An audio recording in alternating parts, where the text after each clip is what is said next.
𝗬𝗓𝗦𝗓𝗡𝗦. I'd like to thank everybody. I'd like to thank our guest speaker, Ustad, means teacher in Arabic, Ibn Hussein. Sheikh, and Sheikh means somebody who's learned. Yeah, can you give us 3 categories of Sheikh? Because sometimes people call me a Sheikh and I'm not a Sheikh. So can you just tell us what the 3 categories of calling somebody a Sheikh, if you don't mind? Inshallah. First of all, Bismillah ar-Rahman ar-Rahim, Alhamdulillah, wa salatu wa salam ala Rasulillah, wa ala alihi wa sahbihi wa man wala. Assalamu alaikum wa rahmatullahi wa barakatuh to you, brother, and the dear viewers. Of course, first of all, I'm not a sheikh in any sense, and I'm going to explain the types of sheikh, shuyukh or mashayikh in the Arabic language. And I mean it not out of being, what do you call it, humble, and no, I mean it. A sheikh originally is sheikh in Arabic even before Islam. Sheikh is just someone who is older in age, or it is, and because it's a title of respect, it's even given to someone who's young and who's learned, who studied the religion really for years. I don't consider myself as any shape or form authority of Islam in general, a spokesperson of Islam in general, as sheikh. I'm not a sheikh. I'm a researcher. In Arabic we call it 𝗦𝗦𝗕𝗦𝗧. I'm a researcher in a specific field, and which is Tashayyur, Shiism, and the Islamic history of Iran. So these are my expertise, these 2 things: Shiism and the Islamic history of Islam, and the Islamic history of Iran, Sunni and Shia. And so a sheikh is someone who's older in age or a very learned person. And I really do believe that we shouldn't throw around these titles. I know you do it out of respect, Allah bless you. But even the term Ustad, I'm really a teacher. As in actual life, I study. I'm pursuing further education, even in university, study languages, language studies, linguistics. So I'm really in real life a teacher. So in that, if I wasn't a teacher, I would not allow anybody to refer to me even as Ustad. And I mean it. And I think everybody should really stick with regards to this. You see so many people referring to themselves Sheikh, Ustad. Well, we have names with names. And even, by the way, one thing which really may be really interesting and to many viewers is that, did you know, brother, that even the culture of calling each other constantly akhi, akhi, akhi, even if you look in the hadith corpus and how the Sahaba interacted with each other, the Sahaba, the early Muslims, of course, there's nothing wrong to call a Muslim brother my brother, akhi, or my sister, ukhti. There's nothing wrong with it. But the way it is, like currently in our culture, like in every single sentence, is akhi, akhi, akhi, you're my akhi, akhi. The Sahaba used to call each other either by their names, real names, or by kunyas, nicknames, good nicknames. So, for example, Abu Fulan. Yeah, that's it. So if you pay attention in the hadith corpus, you will realize that they didn't go around and say, for example, Ali radiallahu anhu said to Umar, or vice versa, ya akhi, ya akhi, ya akhi. So it's a lot of, it's not haram to call each other akhi, but if we shouldn't exaggerate with that, so what about exaggerating with titles like Sheikh, Ustad? So anyways, yeah. So was there anything else? No, that first question is just to get you in the frame of mind. I was just a warm-up one. I did psychology at university, and that first question was just to get your mind a bit more warming up now. Well done. Well done. You know what you do. So give us your brief history about where were you born? Wow. History is long, but very brief history then. Yeah. Well, I was born in a town in North Iran, which is called Shemiran. That's why Shemrani. Has nothing. Yeah, has nothing to do with it. There's a famous Arab tribe. This is called Shamr, and people who are from that tribe, they're called Shemrani, Shamri. Some people thought that I attribute myself to any of these tribes. I don't. I'm proud where I'm from, where I was born. I love my country. Iran is a beautiful country. And I was born in Shamiran, which is today it's part of Greater Tehran, but originally it's a town on its own, a very beautiful town. So basically today it's part of Greater Tehran, and I was born there in the mid-80s. And but as you might know, and the viewers, during that time there was the Iran-Iraq war. Yeah, the Iran-Iraq war was going full on, and my parents even told me that when I was born, and the first few years when we stayed there in Iran, I grew up with hearing these the Scud missiles of Saddam Hussein and the Ba'athis. Wow. Yeah, and then subhanallah, so we were legit migrants. We left. My parents then left for. First, they wanted to go to America, but it didn't work, and then we ended up in Europe. And then ever since I grew up in Europe, and I'm from of course the town I was born in. Most of North Iran, not all. There is some Sunni regions even in North, because most Sunni regions in Iran are located in the south more, or in the west of the country. In the north, less. But even in the north, we have Sunni regions. But the town I was born is 101%, originally at least, Shia. Today, of course, many Sunni families moved there, here and there. But at the time I was born in the mid-80s, everybody was Shia. My family, father and mother side, Shias. And so yeah, I was raised culturally as a Shi'i, and at a later stage, I studied Shiism, became consciously a Twelver, and then at a later stage, I consciously left the Twelver Shia sect. Yes. Wow, we're gonna get into the meat of things in about 5-10 minutes once we get slightly warmed up. Okay, so your household, was it mainly people with ilm, or meaning were you like an average household? Did you grow up in like a normal household, like practicing, or? Well, what I'm going to say is not going to surprise anybody who has ever interacted with Iranians. I met brothers from France. I remember one time I met a Palestinian brother from France. He said, "Oh my God, Iranians in France, not all, but many of them, are like a very, very, very secular and often very anti-Islamic." And I said to him, "Well, the same in the UK, the same in Germany, the same everywhere you go." Again, not all Iranians, but most. Well, we're talking obviously about the Shia-born Iranians. The Sunni Iranians, here's the thing about Sunni Iranians. Sunni Iranians are either very wealthy, and they're in the Gulf states, they live there, or they're too poor, and they stay in Iran. That's why that is one of the main reasons you encounter in the West not many Sunni Iranians, because those who can afford, they go to Gulf countries rather than to come to Europe. And well, my family is no exception. My family, I would describe them as a typical Iranian. We are from a Persian ethnic background, typical Iranian Persian family, i.e., at most they ascribe loosely to Shiism / what they believe to be Islam. That's it. Okay. Nothing else. No Shia's prayer.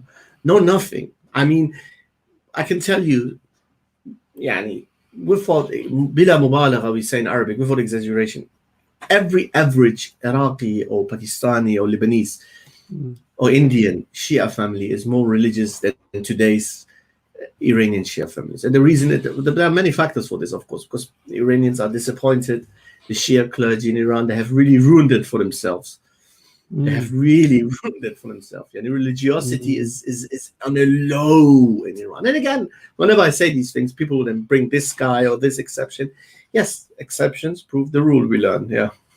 So my family is no exception, brother. I'm from a very typical irreligious background. However, I myself, between the age of 17, late 17, until I was like late 19, around this time, I was very, very religious, a religious Shia Twelver person, individual. I studied that religion. I sat with the scholars. I went to Iran, and then alhamdulillah, and then I left it. I saw it for the full 30 years, and ever since, those who know me. I'm involved in various da'wah projects, which people will call it or to demonize Shias. No, I say it with my chest because I believe it. I said one time, if I would believe that Daesh, crazy shayateen, ISIS, if they are on the haqq, wallahi, I would say that they are the haqq, but they are not, they are batil. And if I would believe that, for example, all Shias are kafirs and they're the most evil, but I would say it, but it's not like that. I strongly believe that the most Shia laymen are victims of what has been presented to them as the madhab of Ahl al-Bayt. A madhab, a sect, a religion in reality full of shirk and kufr and heresies in the name of Ahl al-Bayt. And because I strongly believe that this is the case, I'm involved in various da'wah projects, everything to do with the pen, not the sword or the gun or the weapon. Our weapon is the pen. And we do our work. So, as you know, I'm part of the Sunni defense, and we do our work, and we call to the truth what we believe to be the truth, and refute falsehood what we believe to be falsehood. And our opponents, if they believe that what they're upon is the truth, they can call and defend their whatever they perceive to be truth. It's, as I always say, it's a race it's a race in this world. Everybody is competitive. This is how it is. Just a recap. So when you were from 17 to 19, you started to learn about the religion. Yes. Was that regarding what you were taught in where you were born, like in Iran, or did you start reflecting upon what you were hearing from different? I'm sure at your age, up between 17 and 19, internet was wide. You can Google stuff. You can get information. Did you start to doubt now, or were you already heading towards a particular direction? Yeah. Well, remember, as I said, first of all, when I was 17, brother, at that time, I did my GCSEs around in 2000. I mean, internet was still, there was chats, websites. There were. It wasn't as good as today. It was, yes, internet was around, but not as good as today. And, for example, there were already, I remember around that time, there were tons of Shia websites around casting doubt on Sunni beliefs, but there was like one or two Sunni websites in comparison to dozens of 12 websites that casted doubt.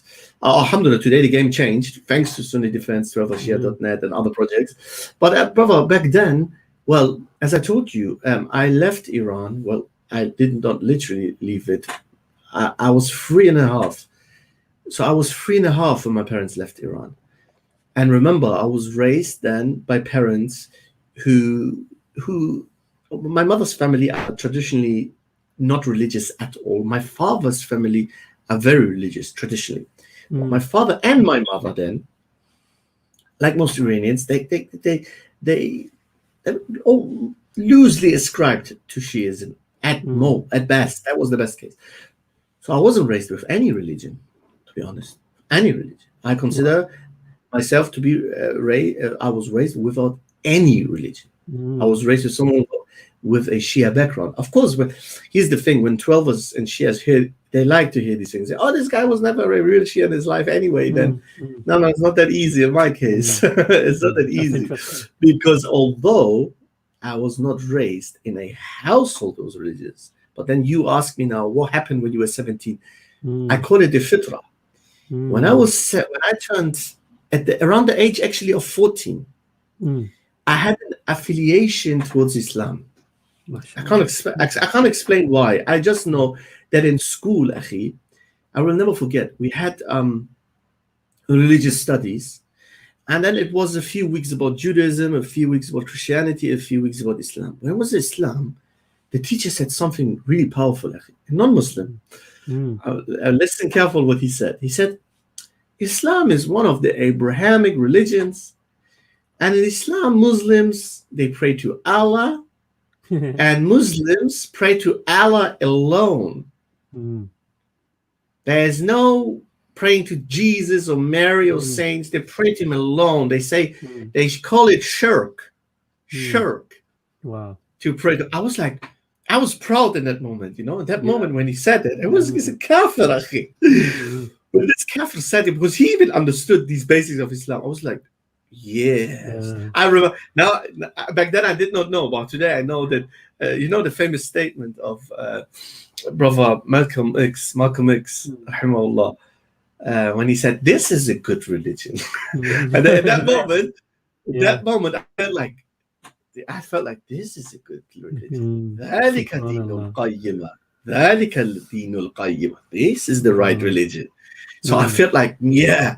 So at that time, when I was like around by the time when I hit puberty, I had this affiliation and love for Islam, which confused my father, because my father, like many, I would say, I don't want to exaggerate. I'm not going to say all, or I'm not even going to say most, but many, definitely, very common. Many Iranians, actually, inside and outside Iran, have become not just irreligious, but anti-religion. Anti-religion. And anti-religion, no, not anti-Christianity. They are positive towards actually every religion except one religion, Islam. Very common to find among Iranians people who have anti-Islam sentiments. So, akhi, my father was becoming more, and I love my father a lot. May Allah guide him. Please make dua. I have now occurred in the last few years. The older I become, the better actually our relationship. May Allah guide him. Ameen. He became more and more extreme in his anti-Islam standpoints and sentiments. And then that's why he was confused. He was like, "What? I raised you, I brought you, I saved you from Islam, and you want Islam?" All I knew nothing about Islam, but whenever I heard something about Islam, it was like a magnet, drawn to it like a iron to a magnet. SubhanAllah.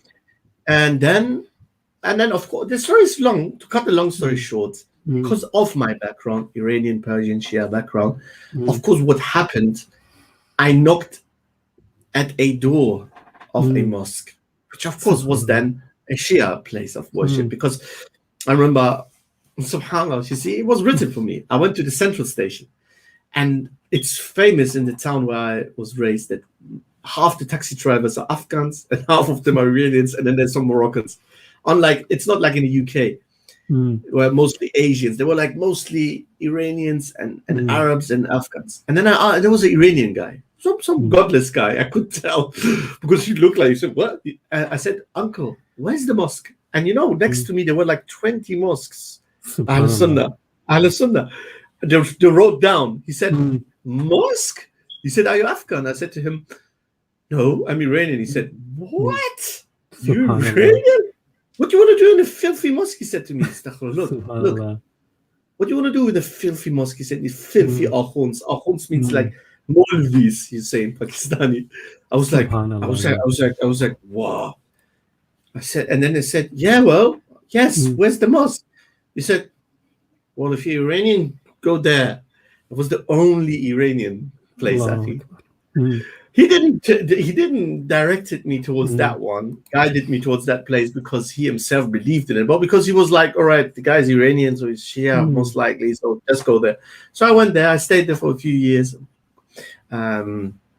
Well, I was like a little dawah man for myself there, MashaAllah. I propagated what I believed to be true at that time. I studied whatever I could, put my hands on. And alhamdulillah, after a few years, with a lot of studying and to really cut it short now, I became friends with an Iranian former Shia cleric, an Iranian former Shia sheikh, who fled Iran and moved to Scotland. SubhanAllah. Safest place to be. Yeah, subhanAllah. And akhi, he was very active online. I lost contact to him. If he can watch now, brother, try to contact me somehow. He always went by the name Student. Just Student. Very humble. Very humble, akhi. And I discussed with him. Online for months, akhi. Months. Until eventually I couldn't. I had to submit that 12ism, Shiism, just like other bid'i sects, like Khawarij, like Mu'tazila, like Zaydiyah, is based on flimsy evidences, misuse of evidences, misuse of ahadith. Well, and about this, we can talk hours. And alhamdulillah, I left it. I made my bara'ah, and today I do my bara'ah that I'm innocent and free of 12 Shiism and all the falsehood it stands for. Of course, every false sect also includes some truth, right? So we don't say everything they say is wrong, but the ghulu, the exaggeration with the Ahlul Bayt, which is, yes, it is mainstream. It is incorporated within the sect. I'm bari. I'm free and innocent of that. And yes, and ever since, I'm very passionate about my work, akhi, which is now currently primarily with the Sunni defense. Yeah, it's a beautiful channel. I have subscribed to majority of your channels. I was reading up about you, the term polyglot. I was studying that term. What does polyglot mean? Can you explain what that means? That's a new word for me. It's Allah, inshallah, ya Allah will accept. It's nothing. It's normally people. This is everybody an insider. The insiders know this. This is for fellow linguists and people interested in language. Polyglot is someone. It's nothing to show off. Nothing. But polyglot is someone who speaks more than a language. Yeah. A polyglot is someone. So I speak alhamdulillah 4 languages. I was raised in Germany for many years. So German is like my mother tongue. Persian is my mother tongue. English I speak since I'm really young. I would say I speak English since I'm, I think, 10 or maybe younger. And Arabic, I speak Arabic since I'm, well, I spoke Arabic before I lived briefly in Jordan. But yes, I do speak Arabic. It's not my mother tongue. I consider it like my 3rd language. I can converse, I can read, I can listen, I can translate to some extent, yes. But I can teach on a very basic level. But it's I myself, I'm a student of the Arabic language, and I never claimed. But at the end of the day, I never claimed to be an Ayatollah, isn't it? So just got got questions straight away. There's a brother who lives in Holland, and he was saying that when I go to the masjid, I hear the name of Ali radiallahu anh in the adhan. Why is this? Yeah, this is an ugly and a hideous bid'ah, which of course, first of all, Ali bin Abi Talib radiallahu anhu, the Ahlul Bayt, never ever added anything at the part of the Shahada after Muhammad Rasulullah. Ashhadu an la ilaha illallah, ashhadu anna Muhammad Rasulullah sallallahu alayhi wa sallam. Never. Now, where does this come from? It's really sad. It's really sad because even the 12ers in their sources, you can find evidence that some of the scholars of the past, they were against this. And look, scholars who were already, according to us, consider it extreme in their love for Ahlul Bayt and veneration. In the past, there were some segments within the scholarship who were less extreme and said, this is a bid'ah, we shouldn't say this. But then, akhi, what happened 500 years ago when the brutal anti-Sunni, the infamous anti-Sunni Safavid dynasty came to rise, they enforced it. First of all, they enforced Shiism on most Iranians. Those who could fled. Those who couldn't were forced into Shiism, killed. And those who lived in remote areas survived. That's why, subhanAllah, surprise, surprise, most native Sunni Iranians live where? In border regions, mountainous regions, remote regions.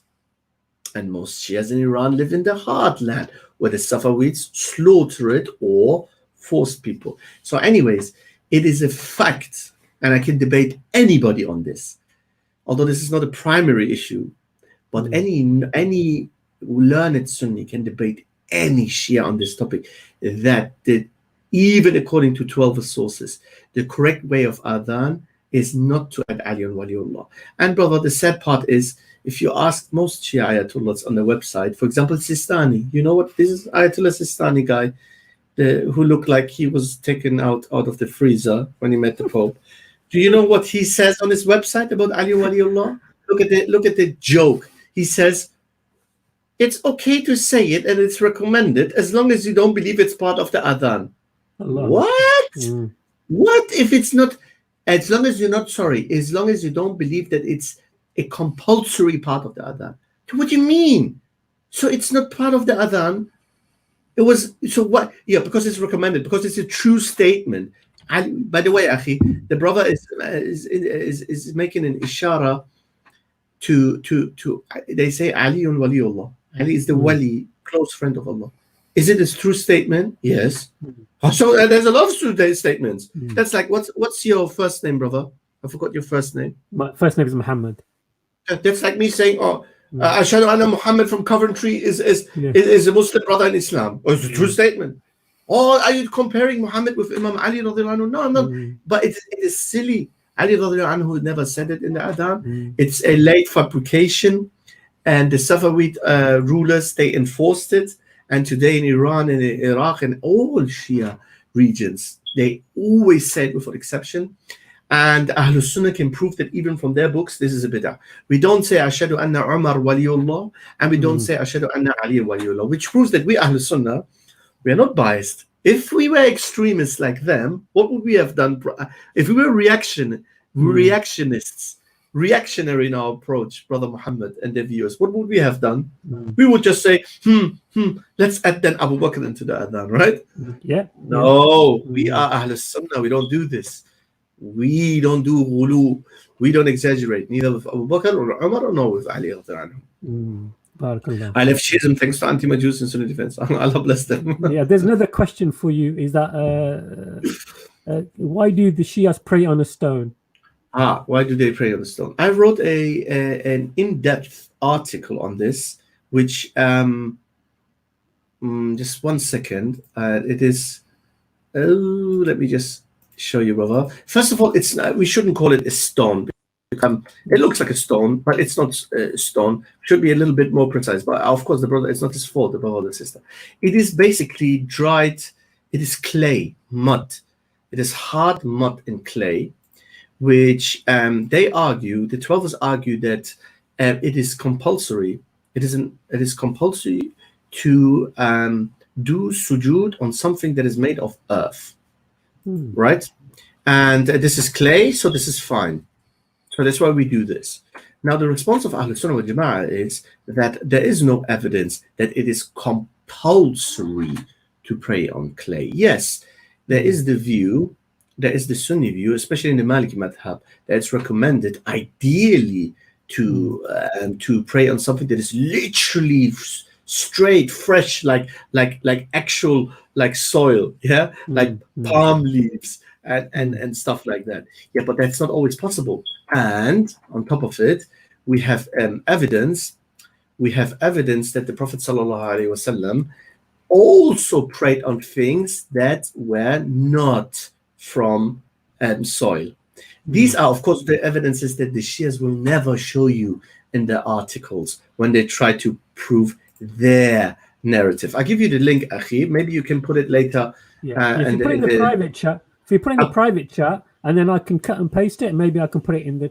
Oh, can I give it in okay? I give it in WhatsApp. And yes. I wrote an extensive article on this, brothers and sisters. A very extensive articles that you could use as ammunition, intellectual ammunition against those who, with the propaganda, claim that Ahlul Sunnah, they are doing actually haram, they should pray. By the way, just to put it in short, first, if praying on soil is the only Sunnah, yeah, Salam Ebn Hussein, do you think, I'm going to get to this. If praying on soil is the only correct Sunnah, then Shias must pray like this, brother. Look, one this clay here, one putting it here, one putting there, one putting under the feet, like like this, and not just on the forehead, not just on the forehead, but on all the points that touch the floor during sujood, right or not? So that's point number one. Point number two is the Twelvers don't claim that you should just pray on soil. You see, if that would be the only claim, that would be kind of acceptable. They always have to go into extremes. Do you know what their actual position is? They always tell you this in a later stage of dawah.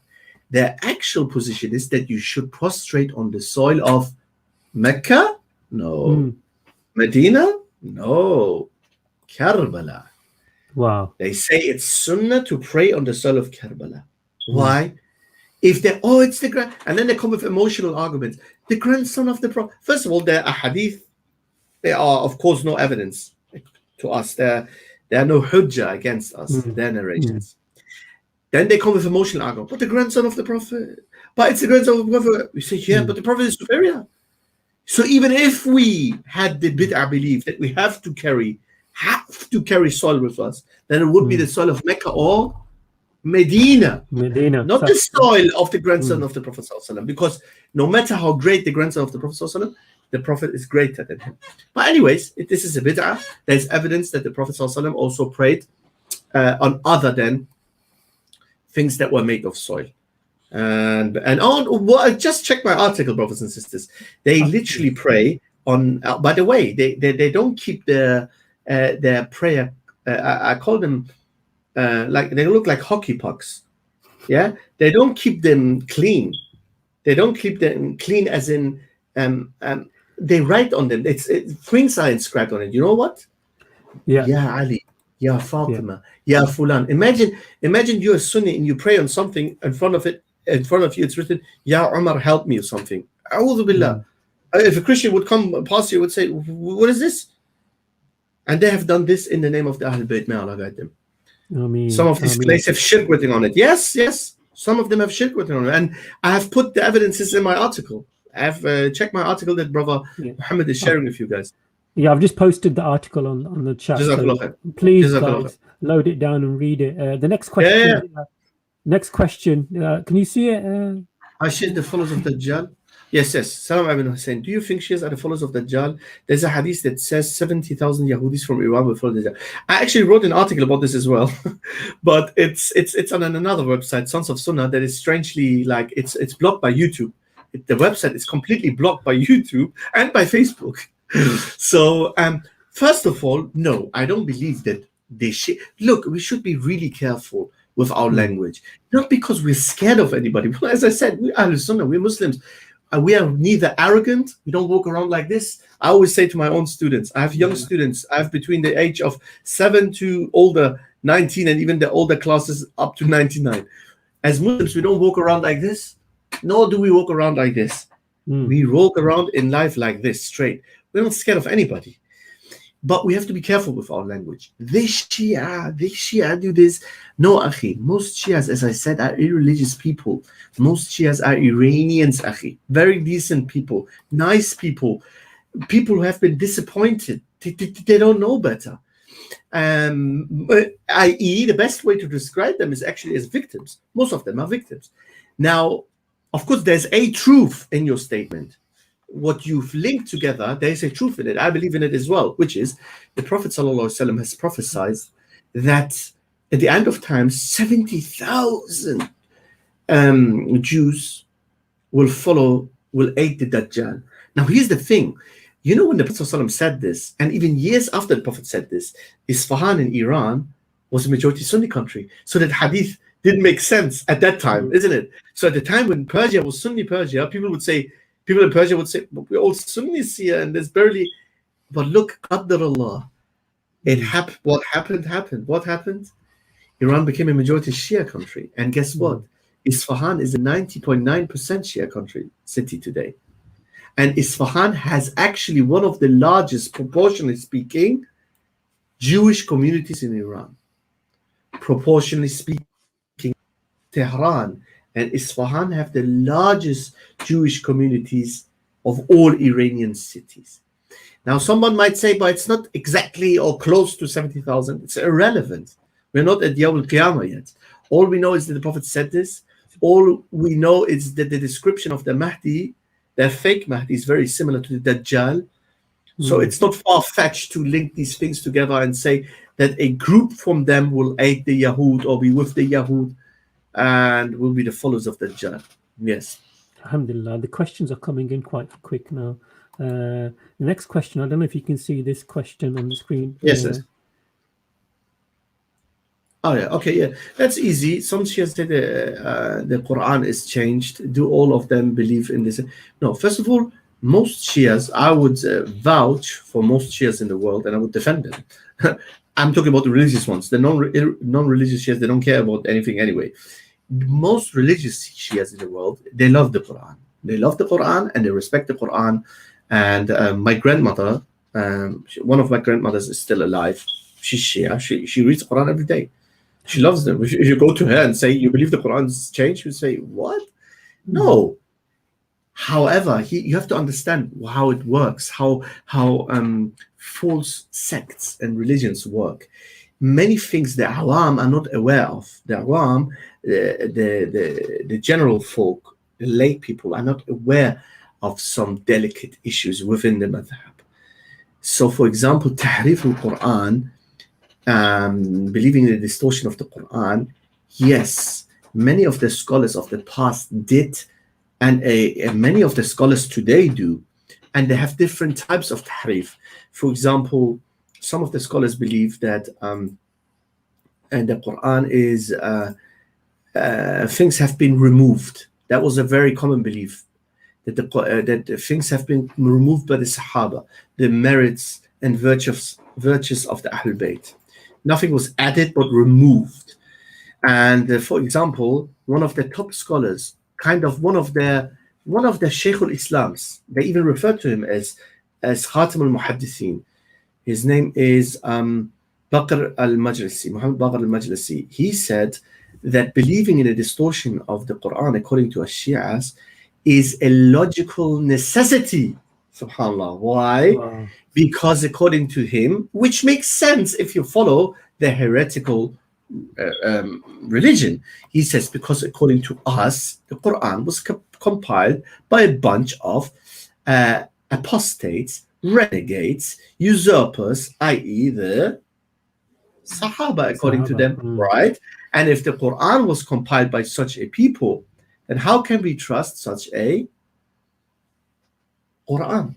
So that is why but Muhammad Baqir al-Majlisi, for example, who's one of the top scholars, says that the Quran has been, by logical necessity, been distorted by the Sahaba wal-iyadhu billah. I give you the link, Akhi. This is my website as well. This is another one of my projects. It's called Shia Scans. You can share this. It's not many articles, but some, inshallah, powerful stuff there that brothers and sisters can use. And by the way, one last thing about tahrif. The only thing they can do, and they do this, they try their best, they clutch at straws. So what Shias do in reaction, they pull out abrogation and stuff from us, mansukh stuff. Or they bring qira'at, and they bring that Umar, for example, read Fatiha in a way we don't know it today. And they say, look, that's also tahrif, I saw him in one of the Jahil Mu'ammimeen, his name is Shumeri, some Jahil. He said that some Egyptian scholar believed in tahrif in the early 20th century, 19-something. I researched it, and then guess what? Some zindiq, some heretic who was expelled from the Azhar University. So the difference is Sunni scholars have immediately made takfir and expelled anybody from their ranks who claimed that the Quran has been distorted, whereas the Shia scholars, those who have believed in tahrif, those who believed in tahrif, they have been given shrines. They're visited and they're praised today. Yes, this Baqir al-Majlisi, brother, I'm talking about, he has a shrine in Isfahan, akhi. All the scholars who believed in the distortion of the Quran, they are revered, and they are. This is how evil this sect is, this religion is. Yes. How did Yahudi Ibn Saba hijack Shiism? No, that's not correct. He didn't hijack Shiism. There was no Shiism at that time. Well, this is not the Sunni argument. The Sunni argument is that Ibn Saba was the first person, and we have evidence for this. I wrote an article about this as well. It's on Shia Scans. I'm going to give you that article as well. Akhi, feel free to share any links and any social media outlets that you have. Yes, this is your house. This is your platform. No problem. So feel free. The brother asked about Ibn Saba. He said, how did Ibn Saba hijack Shiism? No, this is incorrect to put it that way. May Allah bless you. It's incorrect. If you, Brother Muhammad, I give you my Shia Scans link that you inshallah shared. That was about tahrif. And this one here is now about Ibn Saba. This one I wrote about Ibn Saba. Ibn Saba is not the creator of Shiism in a literal sense. Even many Shias get it wrong. They say, what do you mean? We don't follow Ibn Saba fiqh. Let me check in my book. Fiqh of Ibn Saba, not there. So I'm not a follower of Ibn Saba. No. It's not that simple. We don't say you're literally following him by naming him Ibn Saba. No, what Ahl Sunnah argue is that the first man, and there's evidence for that, who went around and claimed that Ali bin Abi Talib does bara'ah, this associates himself from Abu Bakr and Umar, and claims that Ali is divinely appointed, and it's an obligation to believe in his wilayah and stuff like that. The first man who did claim such a thing was Ibn Saba. This was the first man. So in that sense, he's the spiritual father of Rafidism, of Shiism, in that sense. Of course, and then in later generations, heretics expanded on this and attributed this to the Ahl Bayt. Of course, if you go today to a Shia, he will say, no, I believe in that Ali is a wali, and that Ali is the Imam, and that Ali is infallible, and Ali can hear all my prayers because the Imam said, because the Ahl Bayt said, because they have a hadith corpus, all attributed to Ahl Bayt via Zanadiqa, via heretics, Munafiqun from Kufa and Qom, who attributed all these lies to the Ahl Bayt. You're not going to find the Shia who says, yeah, well, I take my fiqh from Ibn Saba. From our view, though, the essence of this falsehood goes back to Ibn Saba. You understand, brother? Yeah, I do understand. There's another question here. I don't know if it's something that you can help the viewer with. Where I think his spelling's not the best. He says, where is the Quran and Sunnah that we must follow Ali radiallahu anh? Is there anything in the Quran? Well, in the Quran and the Sunnah doesn't specify that we have to follow Ali bin Abi Talib alone after the Prophet and nobody else. Or as one another ex-Shia brother beautifully always says to me, he says to me, even if the Shia claims were true, i.e. the hadith they use in support to prove Ali's imamah, pay attention to this. This is very interesting for you as well, Brother Muhammad. Even if whatever they use of a hadith to prove Ali's imamah is true, which is not true, then it only proves whose imamah? Ali's. What about the other 11? What about the other 11? You need to bring substantial, clear-cut evidence for each single of them. And no, 12 Khalifa hadith, 12 Umara hadith will not cut it. So it is a wallahi religiously bankrupt religion that is based on mutashabihat, ambiguous text from the Quran and from the Sunnah, ambiguous evidences from the Quran and the Sunnah. Like all Ahl Bid'ah. That's the trait of all Ahl Bid'ah. They can't prove their deen straightforward. Like, for example, the problem is, Akhi, also the intellect. Sometimes when we argue like this, speak like this, they say, okay, where's then the clear-cut proof from the Khilafah from Abu Bakr? Well, Abu Bakr is not the asl of the religion. Abu Bakr is not the infallible Imam. Abu Bakr is not better than all the prophets, except Muhammad sallallahu alaihi wasallam. Abu Bakr can't hear our prayers. We have not exaggerated with Abu Bakr in the first place. So we are not supposed to prove you anything about Abu Bakr from the Quran, although there is evidence, indirect evidences. Of course, some verses were revealed in praise of Abu Bakr. But even if there was nothing, we as Ahlul Sunnah, we don't need to provide anything because we don't claim anything big about Abu Bakr. You claim that the da'irah, the circle of salvation, is what? The 12 Imams. So you have to bring evidence for this claim that not all of Muslims, all of mankind have to follow them and only them. Because even other Shia groups don't agree with them. Imagine, Akhi, 12ers can't even convince other Shia groups. So what about us, Akhi?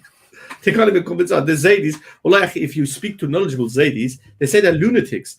I remember, Akhi, I was one time in a group. There's some groups on Facebook, Zaydi groups. Akhi, they laugh about 12ers. They say they're lunatics.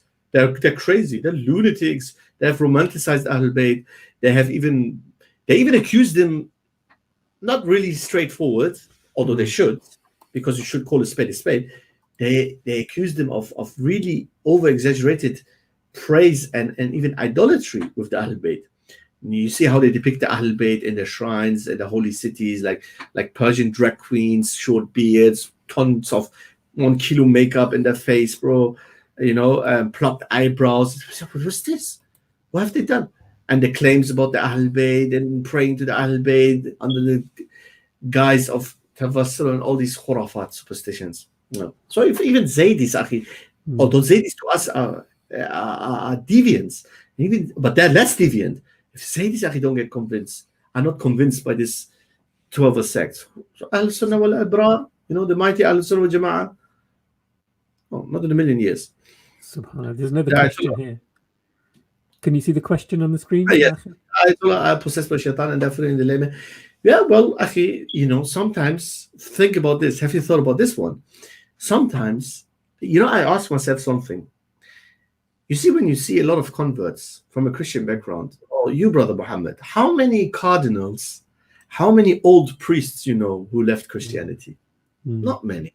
Now, is it because they're too wise and too intelligent to leave the truth? That is Christianity according to them.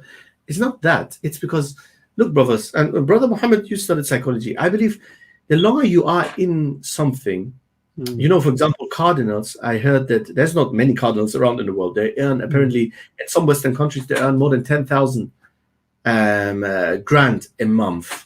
They're really wealthy. So if you're that wealthy, if you're established, it's more unlikely, not impossible. I'm not saying it's impossible, but it's more unlikely that you leave. So it's not just being possessed by shaitan, maybe, yes, possibly, definitely, some of them. But it's also, they're so deep into that. Some of them don't even contemplate probably anymore. Okay. This was... Sorry, this is the brother Ahmed Ali from Speaker's Corner. He just posted this, that the Shia movement is like Paul and the religion of yes, very similar. Yeah, it's very similar. Exactly. Yes. Ibn Saba, they don't understand us when we say Saba'iyya, Ar-Rafida, Aslu al-Rafd min Ibn Saba. No, we don't say that they literally met each other. No, it was the sparkle. The beginning was of Ibn Saba. As for temporary marriage, mut'a, I believe, is a topic we shouldn't discuss much and make it too big. Why is that? Because it's a fiqh issue. We should also not insult. Many people say, maybe I said it in the past. If I did, may Allah forgive me. Which someone like me should really not say something like this. Child of mut'a, your mut'a born. First of all, even if someone is born out of mut'a, according to his sect, that marriage is valid. So we don't regard him as a bastard. Bastard, not as a, I'm not using like a foul word. I'm using bastard in the original sense, as in out of wedlock, a child out of wedlock. Did you know that? SubhanAllah, Sunni scholars are so just. They say if someone comes from a Shia background and he was born out of mut'a, we don't consider him a child of zina, because that form of marriage is a valid contract of marriage. However, if a Sunni girl now in Birmingham or in London, a Bengali girl, a Somali girl, an Arab girl, a convert girl, I don't care, from Brazil, whatever girl, or boy, of course, does mut'a because he feels like, he's just, he wants to play around, that's zina, because he's going against something that is against his madhab. You understand? But if someone is from that background, so we shouldn't call them, I know the brother didn't say anything, I'm just saying general advice, we should never call them children of mut'a. And as for mut'a itself, yes, there's undoubtedly evidence in our books. They always show how Umar prohibited it, whereas the evidence is clear. Umar, look, I can come and give a speech. I say I prohibit now, the drinking of alcohol in this town, and then imagine some fool coming and saying, Hassan Shabrani was the first person who prohibited alcohol, not the Prophet. What do you mean? What I did is basically a rule that was already there. I reinforced it. So yes, we do have narrations where it says that Umar did the tahrim. He wasn't the first. The first was Rasulullah. You have to here's the thing: a fair and just and truth-seeking person reads holistically. A holistic reading of the evidences shows that the Prophet ﷺ prohibited mut'a. And we have sallallahu alayhi wa sallam, and we have narrations from Ali ibn Abi Talib, yes, from Ali, who said that the Prophet prohibited mut'a. And we have from Umar, yes. And then they come with shubhat, of course. But this Sahabi did mut'ah. Or this Sahabi was born out of mut'ah. Ibn Abbas believed even in mut'ah after it was prohibited. None of these are evidences. Ibn Abbas is not my prophet. Fulan from the Salaf is not my prophet. Fulan Shafi'i scholar is not my prophet. My prophet is Muhammad sallallahu alaihi wasallam. The evidences are clear. Mut'ah is prohibited. And by the way, mut'ah is also prohibited according to the Zaydis. And Brother Muhammad and the viewers, the Zaydis are claimants to the Ahl Bayt as much as the Twelvers are. So the Zaydis agree with us Ahlul Sunnah that mut'ah is haram, prohibited. I just want to make this clear that this podcast is not like a Shia bashing or anything like that. So I want to make that clear to everybody and the viewers that basically this topic, I know it's a sensitive one, that it needs to be discussed and some questions have to be answered. If that's is that clear? Yeah, of course. Is that reasonable? No bashing, no nothing. Akhi, what we're doing here, they do every day on the TV shows. If you go on this TV, akhi, the mullah turban head sits there. They ask him, "Is Taraweeh Sunnah?" No, bid'at by Omar. Akhi, they're on Ofcom, akhi. Bid'at by Omar, this and that. And then if you're a Sunni caller, they don't even let you speak, or they bring some jahil, or probably someone who pretends to be Sunni.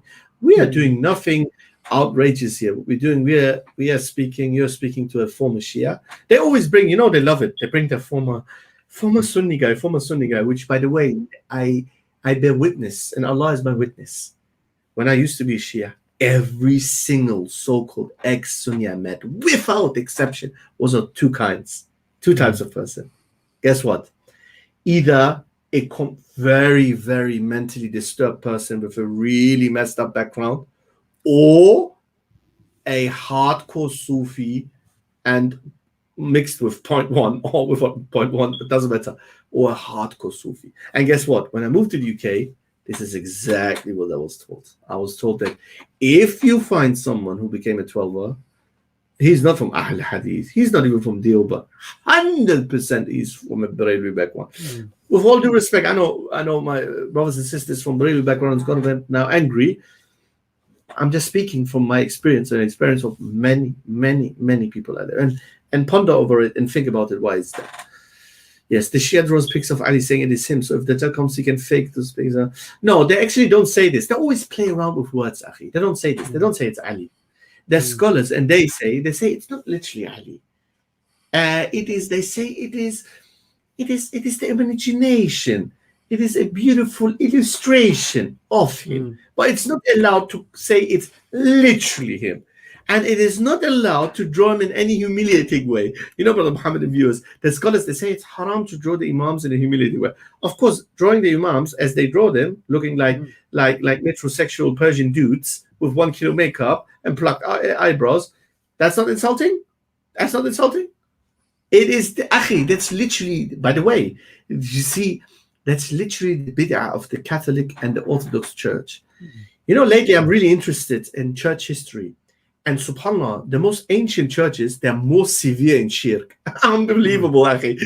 They're more severe in shirk. Akhi, the Orthodox Church, it doesn't matter which one. Yeah, they're all very similar in the core concepts. They're all the same in the core. Like the Greek and the Coptic in Egypt and the Ethiopian and the Eritrean and the Russian. Akhi, they are obsessed with icons. Obsessed with the depiction of Jesus, Mary, saints, Imams. And if you ask them, they bring the same excuses as the 12ers. No, spirituality, no. And look, Ahlul Sunnah by name only. Everybody can claim to be Ahlul Sunnah. No. Haqqan Ahlul Sunnah. Where did we put pictures of Ali bin Abi Talib, Umar ibn Khattab in our mosques? Where? Where have we ever done this? Even if you go to the most deviant sect in Pakistan, they don't put a picture of Ali bin Abi Talib of Umar, do they? No. Okay, there's another question. The questions are coming in quite quick now. Who are the Rafida Shia? The term Rafida. Look, Rafida comes from the root word Rafada. Rafada means to reject. To reject.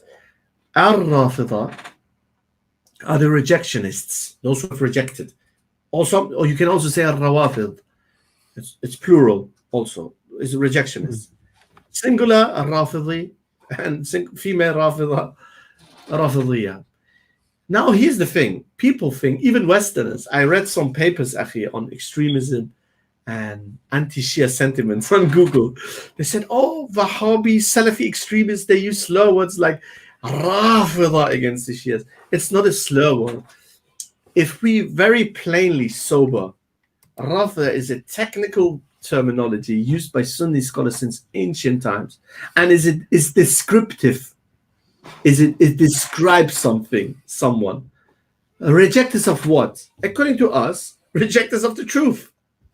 Rejectors of the truth, rejectors of the Sahaba, primarily the chiefs of the Sahaba, Abu Bakr and Umar. And we have narrations, we have authentic narrations in our books that Zayd ibn Ali from the Ahl Bayt, a group of the Shias came to him and they said, we're gonna fight with you, obey you. They were extremist types of Shias. If you disassociate from Abu Bakr and Umar. And he refused. And then he called them. He said, you are Rafida. Here's the thing though. According to the 12 sources, guess what, brother? They have a different narrative of this. They said, no. The Imam said that Allah called you Rafida. They have narrations attributed to the Ahl Bayt, yes. They have narrations attributed to the Ahl Bayt, where the Ahl Bayt said, members of the Ahl Bayt, Imams of the Ahl Bayt, Jafar al-Sadiq, for example. Most of their lies are, by the way, attributed to al-Sadiq and al-Baqir, rahimahullah, where al-Sadiq or al-Baqir apparently said, no, it was Allah himself who called you Rafida. As in, it's a badge of honor. So anyways, if it's a badge of honor, then we're going to call them by their badge of honor. So we do our thing. They can take it as they believe it to be, that it's a praiseworthy title.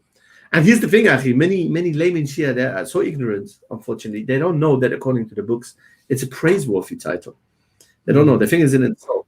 And according to our books, it's not an insult. They think, like, for example, when we call someone Rafidi, we want to insult him. You are Rafidi because that's what you are to me. And this guy's a Qadiani, because he's a Qadiani, he's not an Ahmadi. Ahmadi is a follower of Ahmed Muhammad al-Mustafa, one of the names of Muhammad sallallahu alaihi wasallam. So we should never call them Ahmadi. So I call him Qadiani. You're someone from Qadian, from a village from India. That's a good point. Yeah, it's a very good point. It's not insult. Because one time, 112 said to me, you think you insulted me by saying to me, Rafida? I'm proud to be Rafida. I said, I'm not saying this to insult you. You are a Rafida going to me. But not what you think. He said, yes, I reject the falsehood. I reject your evil Sahabas. I said, no. According to me, you're Rafida because you reject the truth, which is Aslan Islam and the true Ahl Bayt and the true Sahaba and so on and so forth. There's another question here. Yeah, go ahead. Go ahead. So she's the same. No, of course they're not the same. They're not the same. There's no two things are exactly the same. But of course I get what you mean, brother. You mean in the essence, and there's a lot of truth in it. Yes, but the thing is, people can easily misquote me here on this one. And because I consider myself a Sufi. Now everybody's going to be shocked. Say, what? Yeah, people don't know me. I believe every true Sunni is a Sufi. A real Sufi. Sufi as in the tasawwuf, which the term is dubious. So that's why even I personally don't prefer the term. But tasawwuf, if what is meant with tasawwuf, Sufism, is meant zuhud, asceticism, or what they call it in English. And zeal, is it? Is it called like zeal? Yeah, and like ihsan, purification of the soul, tazkiyatun nafs. This is part and parcel of Ahl Sunnah, is an integral part of Ahl Sunnah, has been and will always be. You can't be a Sunni without being a true Sufi in that sense. But if what is meant of Sufis in the Khurafi form, the superstitious form, whirling around, spinning around, jumping around, praying to other than Allah, invoking other than Allah, grave worship, shrine worship, yes, that one. I don't know if you know the meme of this African man who does this. They are exactly the same when it comes to these. That's why, again, I can tell you anecdotes, stories upon stories upon stories. How when I used to be Shia, our teacher and the mullahs always told us, be careful, beware of the Wahhabis. But don't worry about the Sufis. They're good. Like us, they call upon saints. Good. They go to the shrines and lick them and kiss them. Good. Why? Flocks, birds of a feather, flock together. Yeah.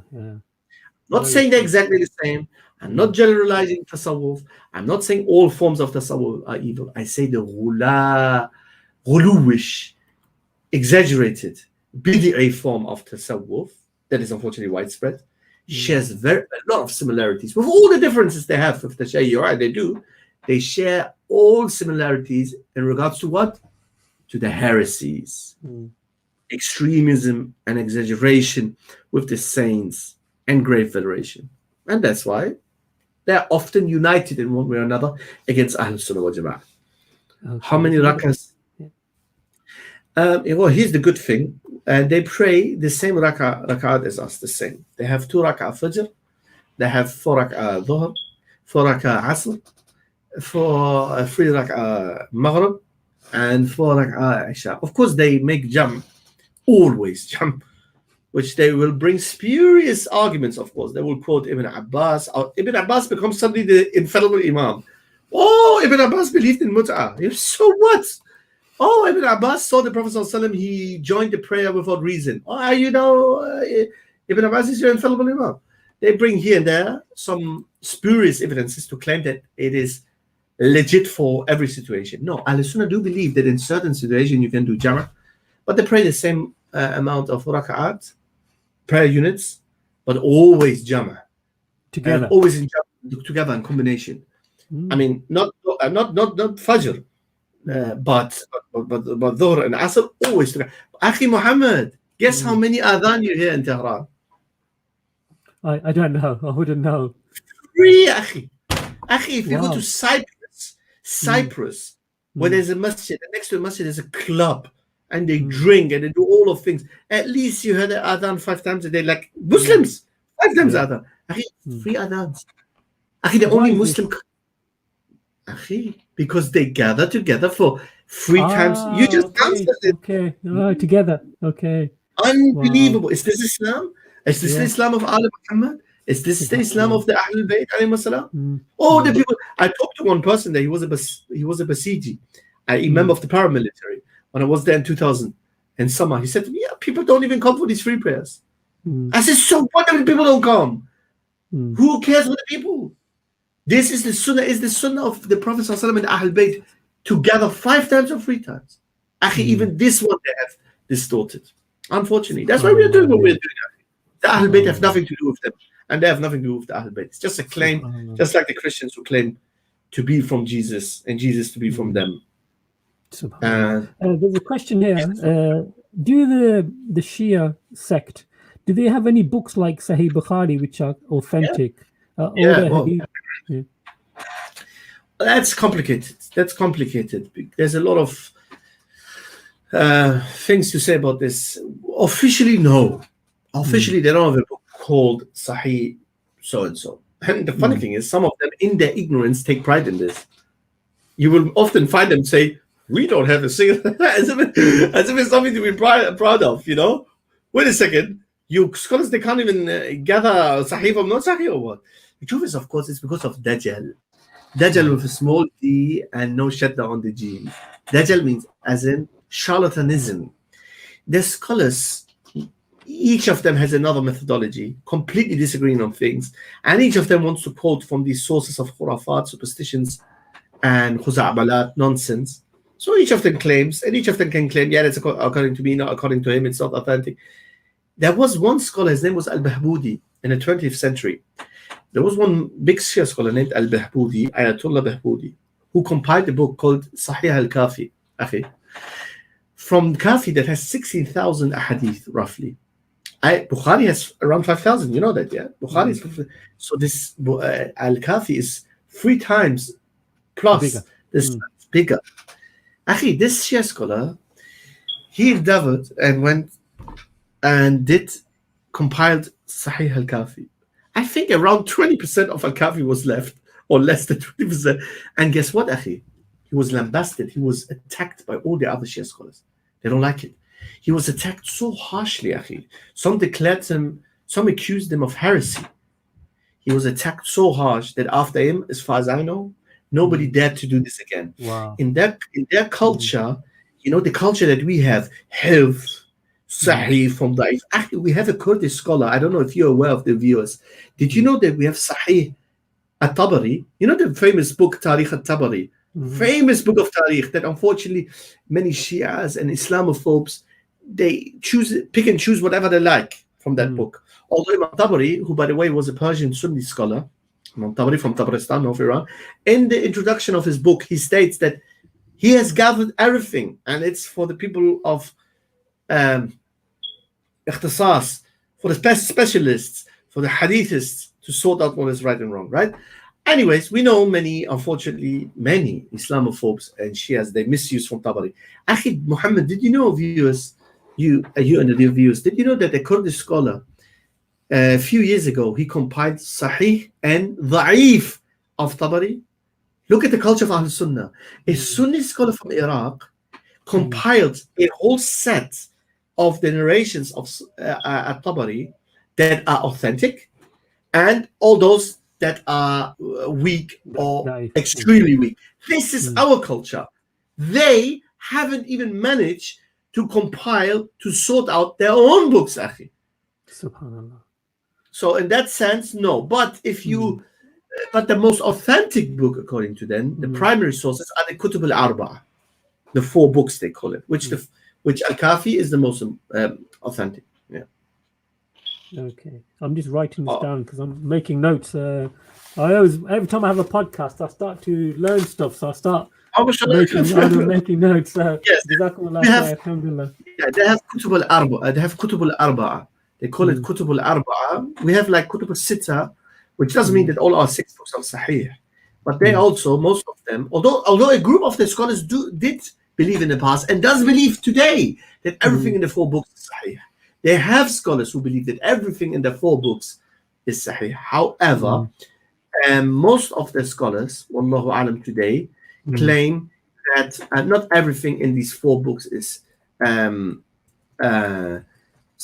completely authentic. However, these are the most authentic books of the Shia. It's called Kutub al-Arba'a, the 4 books. And as I said, the first one is Kitab al-Kafi by al-Kulaini, which Kulaini is an Iranian.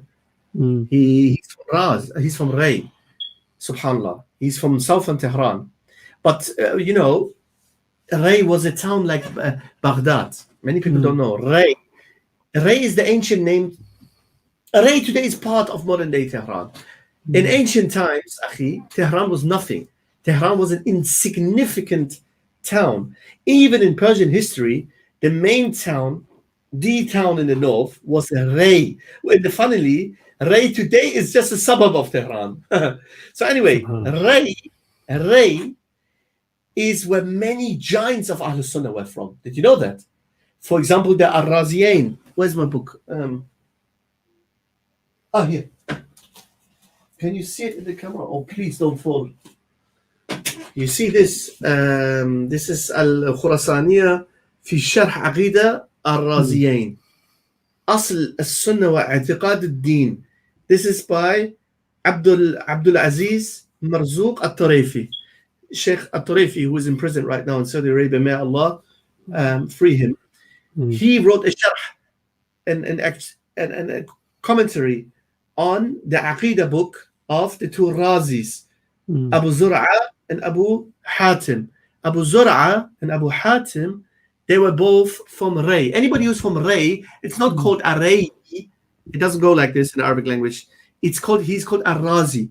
So yes. So whenever you, brother Muhammad and viewers, whenever you hear Ar-Razi, you know, oh, he's from Tehran, from Ray. So these 2 Sunni giants, Abu Zur'a and Abu Hatim, they are the Imams of the Salaf. Imams. Imagine, 2 of the Imams of the Salaf are Persian Sunnis. They were from Ray. However, just like Baghdad in the past, was a melting pot, you call it, like London, Baghdad was a melting pot, and Ray was a melting pot. So even during the time when Persia, modern day Iran, was majority Sunni, 12ers did exist in pockets, though, as a very small minority, because Shiism in Persia, in modern day Iran, before the advent of the Safavids, before the emergence of the Safavids, was mainly existed in the form of Zaydism, mainly in North Iran. That's what many don't mention, because some 12ers, they love to mention that Shiism has a long history in Iran. They say we were there even before the Safavids. Yes, but what they don't mention is that most Shias before the Safavids, there were Zaydis, and even they were constrained to a certain region, i.e. in Tabaristan, and not even all of Tabaristan, parts of Tabaristan. In Tabaristan, we had Hanbalis. Yes, we had Imam Abdul Qadir al-Gilani. Abdul Qadir al-Gilani, Gilani is from Gilan, not from Iran. So anyway, yes. So Ray was a melting pot, and even during the Sunni area of Persia, it was majority Sunni, but it has all sorts of people. Asha'ira lived there. Fakhruddin al-Razi is the Imam of the Asha'ira. Yes, a Sunni in general. So Fakhruddin al-Razi there, and Muhammad ibn Yaqub al-Kulayni. He passed away, I think, around 300 after Hijrah. So the Shias have 4 books of hadith. They have Al-Kafi by al-Kulayni. They have Man La Yahdurhu al-Faqih, was a funny name. Basically, it translates to whoever has no access to a faqih. Man La Yahdurhu al-Faqih. Okay. That was written by Ibn Babawayh al-Qummi. And then they have Tahdhib al-Ahkam. That is the 3rd one. That was by At-Tusi. And then the 4th one is Al-Istibsar. Al-Istibsar, and that's also by At-Tusi. That's also by At-Tusi. These are the 4 main books of hadith. Yes. Subhanallah. All the kufr they are known for, books, especially in Al-Kafi, in all of these 4 books. Now, so they regard those books as authentic. Then those books, the 4 main books. Well, as I said, it's there's not a black and white answer. There's no yes or no. They regard them as the most authentic, but most of them today don't regard every single narration authentic. Because I'm surprised every time I'm at Speaker's Corner, that particular group, the youngsters, they majority come to Speaker's Corner, and they hardly ever quote from these books. Because they always say, but it's in Sahih Bukhari, it's your book says tell you why. The reason is because even some more mature 12ers themselves have realized they have given a rise to generations that are obsessed with our books, and they don't even know their own books. And even, by the way, it sounds like a praise. They don't know our books. They know how to cherry pick from our books. They haven't even smelled the gel. They haven't even smelled actual any book from what they quote from. They have just they copy paste online. They can't even read the Arabic original. They copy paste online, and then they say, "But it's in your book." Often it's not even authentic. Often it's not. Here's the thing, actually. Here's the qaida, the principle I'm going to teach you and the viewers. Whenever a Rafidi quotes evidence, number 1, most likely it's a complete fabrication. But you will see a big fat claim, Sunni sources only. Number 1, it's going to be either a big fat fabrication, or number 2, it's going to be from a secondary source. Important, underline, secondary source. What is a secondary source? For example, a Tariq book quoting from Tabari, or quoting from a random, no matter how much praised book of tafsir. Books of tafsir are commentaries where it's full. There's many scholars, they mention weak reports in it as well. They quote from, you often see them, they're quoting from Dul-Muthur. What are you saying? And they quote from they can't even read our books. So they quote from Tabari and these books, secondary sources. Or number 3, as a general rule, they do quote Sahih sometimes. Yeah, they might quote from Bukhari, Muslim, fair enough, but then out of context, or with they superimpose a false understanding on it. That's what it is. This is my experience I used to do this, akhi. I used to be a little Rafidi propagator. I used to confuse ignorant Sunnis. Allah is my witness, akhi. I used to have books, and I used to do this with ignorant Sunnis. It's in your Bukhari. Shall I show you? Omar did this. Aisha did that. And most Sunnis, akhi, are innocent. I'm telling you one thing, akhi. You said you studied psychology. The Shia cleric, the Sheikh, who helped me to leave Shiism, who was a course, he said to me something very powerful. At the end stage, when I was convinced, he said to me, Hassan, he said to me, who knows more about Catholicism? Who knows more about Catholicism? No, he said to me, a Jehovah Witness, yes, and I remember, that was a good. He said, a Jehovah Witness person from Jehovah Witnesses and a Catholic.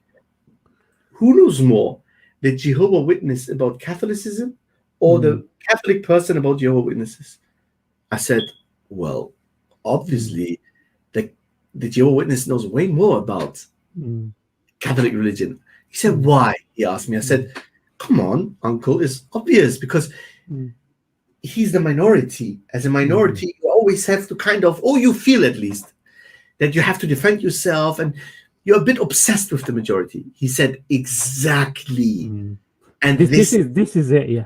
Very true. This is it. Yeah. They are obsessed. Akhi Muhammad, let me tell you a funny story, a funny anecdote. Everybody's going to laugh, inshallah. When I moved to the UK, I lived with an Iranian Sunni brother, mashallah. Room sharing, you know. He gave me a room. One day, some old friend from his university came, Indian Shia, right? And this Indian Shia was already down because Ali was Sunni.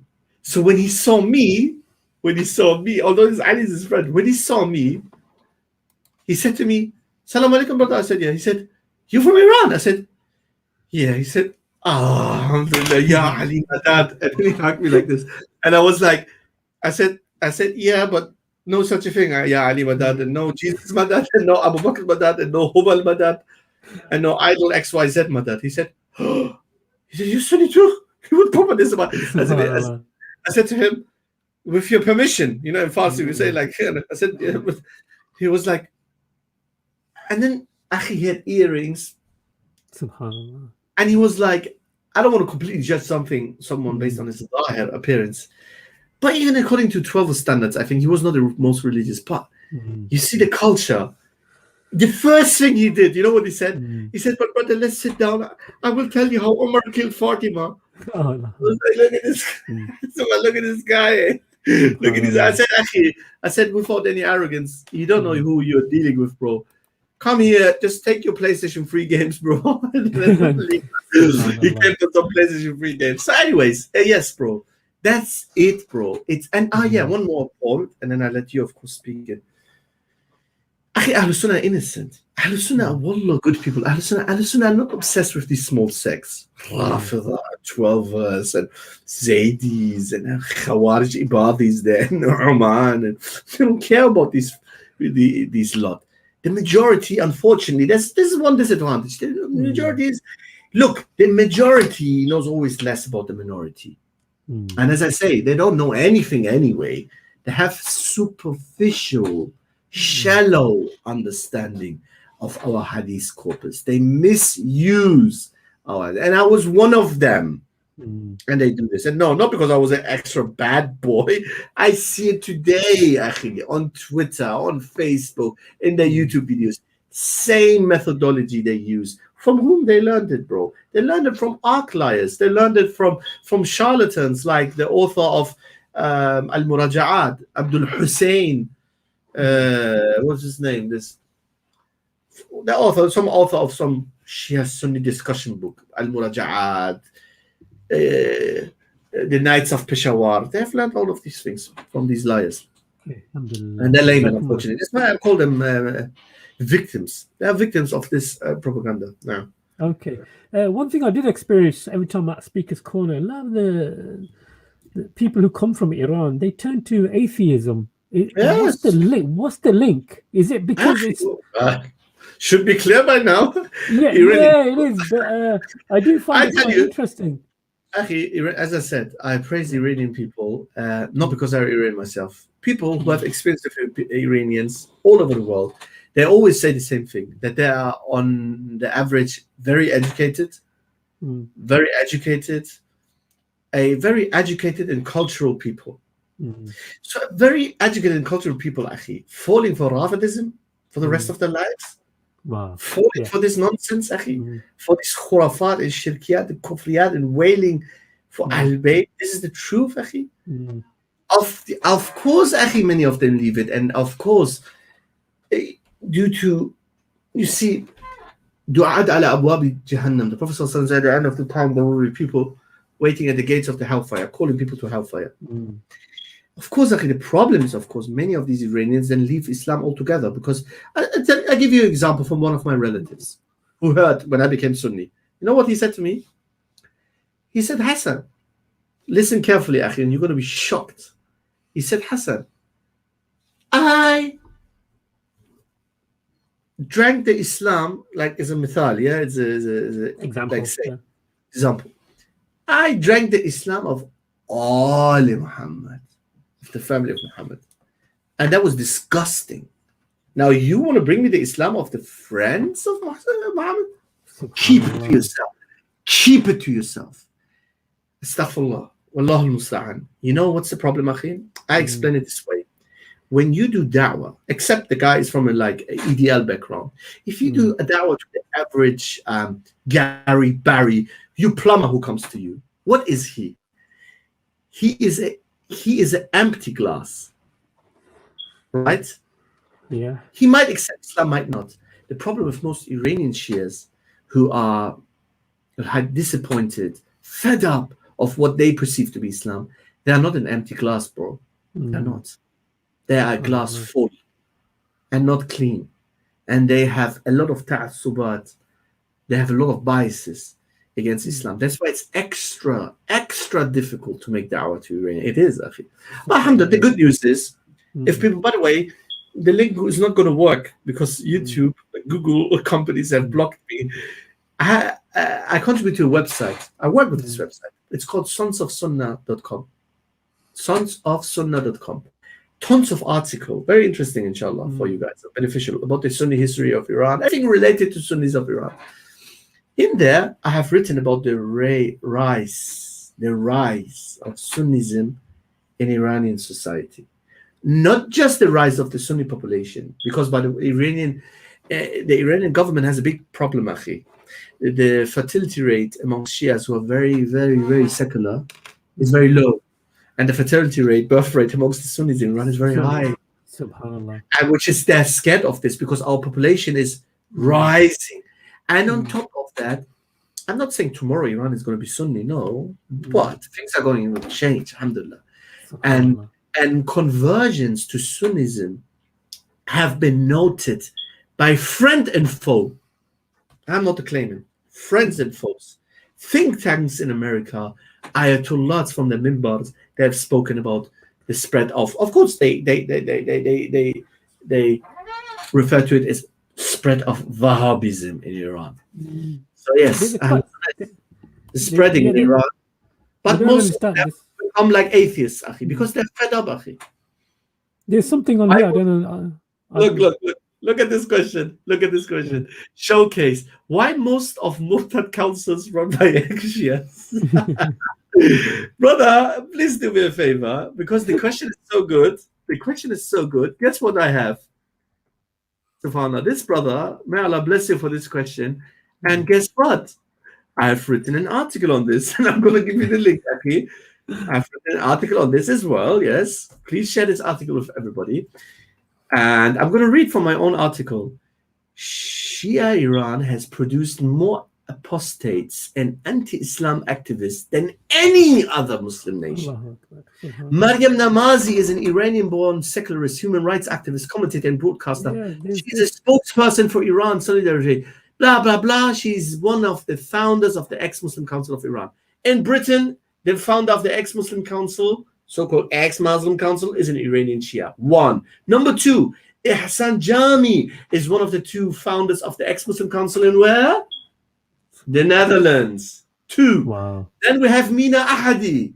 𝗦𝗨𝗕𝗦𝗧𝗍𝗍, Iranian-born pacifist, founder of the German apostate organization and 𝗃𝗢𝗧𝗓𝗦𝗧𝗜𝗍 der Muslime, 𝗃𝗢𝗧𝗓𝗦𝗧𝗑 der ex-Muslime, here, and in clear German accent. She is, 𝗦𝗨𝗕𝗦𝗧𝗍𝗍 was one of the founders of the 𝗃𝗢𝗧𝗓𝗦𝗧𝗑 der ex-Muslime, 𝗃𝗢𝗧𝗓𝗦𝗧𝗑 der ex-Muslime, which means Council of the ex-Muslims. So here, I give you now free with pictures. And you know what they say in English, brother, yes? There's an idiom. Where there is smoke, there is fire. Now, here's the problem, Akhi Muhammad. Even with my own brothers in Deen, when I discuss this, they say, but Akhi, there's Somali murtads, there's Pakistani murtads, there's Bengali murtads. I say, Akhi, don't commit this beginner's mistake with me. Don't do that to yourself. He said, what do you mean, bro? I said, Akhi, of course there's Bengali murtads, and there's Saudi murtads, and there's Egyptian murtads. I know even a YouTuber, there's even this Bengali YouTuber murtad. But Akhi, for every Sunni murtad you bring me, I bring you 100 Iranian Shia murtads. Do you understand? Highly educated people. i.e. it's disproportional. Of course there's murtads. Of course there's murtads in right now in Medina there's murtads. We're talking about disproportionately huge number. So much that wallahi al-azim, every Muslim I met from every Muslim nation in every country that I've set my foot on to this very day, first thing he told me, are you Shia Sunni? Sunni, all right. Why are Iranian people so godless or so anti-Islamic? Well, and then a long conversation starts. Akhi, but here's the thing. We're not saying this to cheer. It's not because to cheer. So one time I read a comment. So, are you happy about this or what? No. We're saying that, first of all, we're stating facts. No, I can't provide literally here I provided some facts, but I don't have a literal, I didn't do a research. But I think it's a hidden secret. They know it better than us. One time I talked to one of them, a 12er himself. He says, if you know what he said to me, Akhi Muhammad, he says, really bad. Really bad. Even inside Iran, it is bad. Irreligiosity. Don't give me, Pakistani brother, you're saying Lahore in this. You have some atheists or no, you don't know what's going on in Iran. In Iran, it has become mainstream. Proper mainstream irreligiosity. And guess who's the fault? And guess who did this? An army of Wahhabis? No. An army of Zionists? No. Nosibis? Nope. Yazidis? Nope. None other than the Shia clergy themselves. So that is why wherever I have the opportunity, I thank them from the bottom of my heart. And I say, nobody could have harmed, damaged your reputation more than you yourself with your own hands. Well, one bad outcome is that many Iranians have moved completely away from Islam. But one good outcome are, inshallah, that I don't want to take myself as an example, but there's so many other brothers. Even right now in the Dawah scene, there's this brother 𝗙𝗢𝗧𝗓𝗦𝗧𝗑𝗍 who studied in Yemen. I myself know tons of ex-Sunnis. I know native Iranian Sunnis in London and tons of Iranian ex-Shias in London alone. So this is the good outcome of this as well. And this is how we see this. Yes, it has turned many Iranians. Although we have to be fair, Akhi Muhammad, I would describe them as atheists. Most Iranians are not atheists, but I know what you mean. They're like really, really extremely secular and extremely anti-religion, but not anti-God. Yeah, I would agree with you when you say anti-religion. I have to be fair with my own people. My people, the word Khuda, believing in God, is ingrained in our culture and blood. So no. Most Iranian people are decent people and they love God. And however, they have a trauma. They experience a trauma with Rafidism, and to an extent, you can understand them that if this is Islam, then that's from Iblis. That's from Iblis. But that's why we do. I work at the Iranian Persian-speaking Dawah channel, TV satellite channel as well. It's called 𝗃𝗢𝗧𝗓𝗦𝗧𝗑𝗍 TV. I have my own every few days. My live shows there. What days? Tell us more about that. Well, we have it's on YouTube. I can give you. It's called. If you type on YouTube, it's written like this.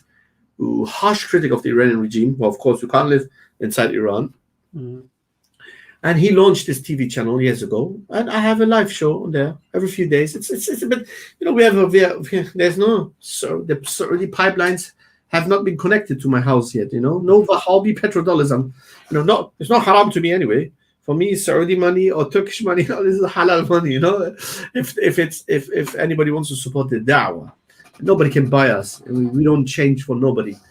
And but anyways, yes, brother, it's a TV channel, Persian Sunni Dawah TV channel, and every few days, because we are a very small team, it's difficult to really run everything. Sometimes we don't even have shows, so it's not like really perfectly organized, but we try our best to have like 3 or 4 times a week our show where we speak about the beliefs of Ahlul Sunnah, and mainly, of course, but because they put us in this situation, because their religion is so reactionary and so anti-Sunni by nature. If you go to 99% of the religious Iranian channels, you can guess already, Akhi Muhammad, what they talk about. It's constantly about Bukhari this. So we do the same. What you have seen in English from me, I do the same in Farsi. Yeah. Do they in Iran have like a census like they have here in the UK? And that's interesting. Good question. Very good question. Do they have a census? Actually, the last census, one argument, which is a valid argument, is that the Iranian regime is scared of the new census. There is no new census about, for example, the number of Sunnis.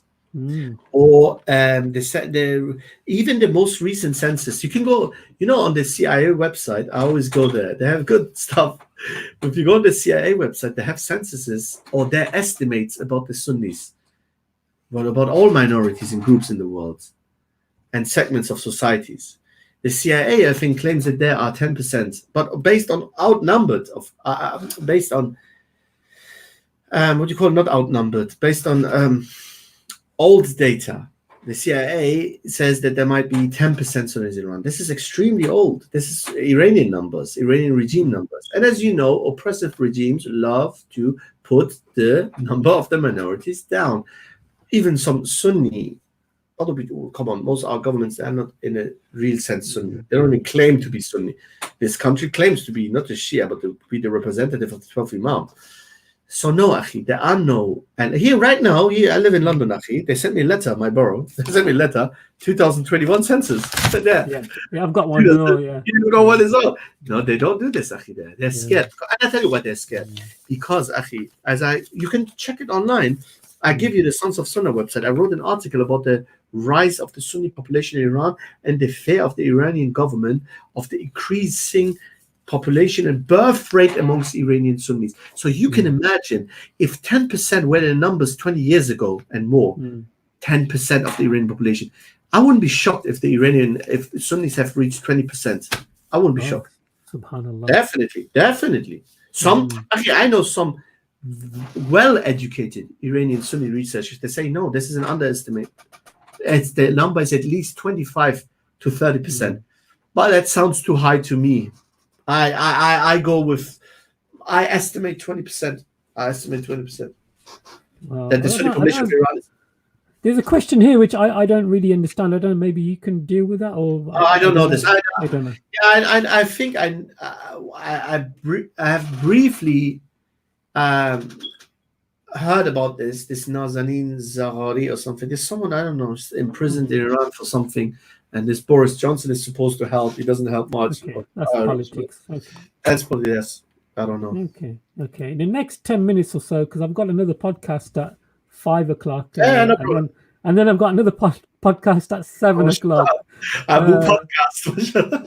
I only started this because of the COVID. I'm a very active person. I run, I keep fit. I do boxing. I do a lot of stuff, and I keep myself physically fit. But since this lockdown here in Coventry, I've been podcasting, and it's like a new hobby for me. And Alhamdulillah, you know, it's a platform for everybody to come on. You come when speakers, is this speakers constant? Wallah, akhi, one Rafidi somewhere, I laughed so hard. He said, you came one time to speakers corners. Like, akhi, I've came to my life. I live over 13 years, I think, in the UK, in London. Akhi, I went to speakers corners, I don't know, was it 2 or 3 times, maybe 4, no more. Akhi, because I'm not saying I'm never going to go there again, but I'm definitely not going to be a regular visitor. And if I'm going to be a regular visitor, then wallah, I don't know. That's all right. People change. But currently, I can tell you, it is not my thing there. It's not my thing. You know, and it's not my thing. But I do understand for those who do go there. Do you go there every week? No, it's closed right now because of the lockdown. But like I said, I'm in Coventry, so it's quite a distance. Yeah, it's far. And for me, mentally, I get drained. I really do. You know, when I'm driving back from Speaker's Corner, I'm mentally drained, and it's dangerous for me to drive back. And I'm like, you know, it's difficult. I've got to get something to eat, and I'm eating and driving at the same time to keep myself awake. Alhamdulillah. Guys, we've got another 10 more minutes with our teacher here, Hassan Shimrani. So if there's any questions regarding Shiaism, and please keep the questions polite and respectful. Iran, Irani or Sunni history, Muslim history of Iran as well, not just Shiism. Inshallah. So what more projects have you got coming up? Have you got anything coming up? Well, to be honest, me currently, my life is settled in the sense of I know exactly what I'm doing. I'm 37 years old. I know exactly what I'm doing, and I know exactly what I'm doing, why I'm doing. Currently, I pursue higher education. Next year, I'm going to finish my, inshallah, my studies, my language studies. It was always a dream. I always wanted a degree in this field. So inshallah, next year I'm going to finish that. And I've got a small family. I've got 3 children. Muslims that small. I think if somebody hears this, you're going to say. And I know exactly what I'm doing. My dream, of course, was if we had the proper support and resources, then we are still in level 0. I consider the next level would be to travel the world, not because of the fun of it. I'm not even really a person who likes to travel, but you have to meet people. You have to go to universities. You have to speak at the University of Islamabad. You have to speak in the University of Jakarta. Or if it's not a university, another place where you can fill thousands of people. Akhi, one thing I will never forget in my life, in 2010, I lived in Jordan for under a year. What was one of the best times of my life. And there was a sheikh, his name is Sheikh Mashhur. He's quite famous Salafi sheikh. And he's a friend, and he's one of the sheikhs of Sheikh 𝗙𝗦𝗓𝗏 al-Mashqiya. So Sheikh 𝗙𝗦𝗓𝗏 al-Mashqiya, who's UK based, he said to me, send my greetings to my sheikh there. So I went to the masjid of Sheikh Mashhur in Jordan in Amman. And akhi, when he found out that I'm in Shia, he did this. Sit down. Sit on my seat. Talk to the people. I said, but I have no knowledge. My Arabic is kind of broken. And what shall I do? He said, just tell you a story. Akhi, people, it's not that we don't have Shias. People, first of all, it's not about numbers. They always say, but we have more Sunnis. How do you know? There's no evidence. All I know is one thing, akhi. We have a lot of Shias, akhi. Big guns, way bigger than me even. But they're not supported, akhi. Whereas the other way around, I've seen it with my own eyes, akhi. Akhi, when I lived in Jordan, there was this one brother. He said one time he called the Iranian embassy and said he wants Bihar al-Anwar, which I call Bihar al-Dhulumat, the oceans of misguidance and darkness. They call it the oceans of lights. It's 100 volumes, bro. 100 volumes. He said, can I have it? Can I get it? Can you organize it for me? Akhi, the embassy said, yes. And the embassy offered him to study in Qom. Like, you know, he told me that he wanted to find out how far they would go. Akhi, look. And we today here have trouble to get into the Islamic university, bro. Mm. You know? When I was in Jordan, Akhi, do you know that in whole of Jordan, Sheikh Albani, with such a massive legacy, may Allah bless it, but he was a really zahid, really modest, humble man. Akhi, somebody said to me, there's an Imam Al-Albani center. Akhi, I went, it was a hut. It was closed. It was closed. Akhi, is it, yani min al-mafrood, we say in Arabic. Shouldn't it be a given that we would have, for example, in Jordan or somewhere in the world, the Imam Al-Albani Markaz, where young people can go study for free and stuff? I mean, what else do we have? It's not everything is restricted to, you know, Saudi Arabia. There's many other places people can go. I do know. I acknowledge it. I advise people not to look at Saudi Arabia only. But it's not easy, Akhi, for Ahl Sunnah. It's not easy. And especially not for ex-Shias and other ex-former people who, I know brothers who used to be Qadianis and stuff.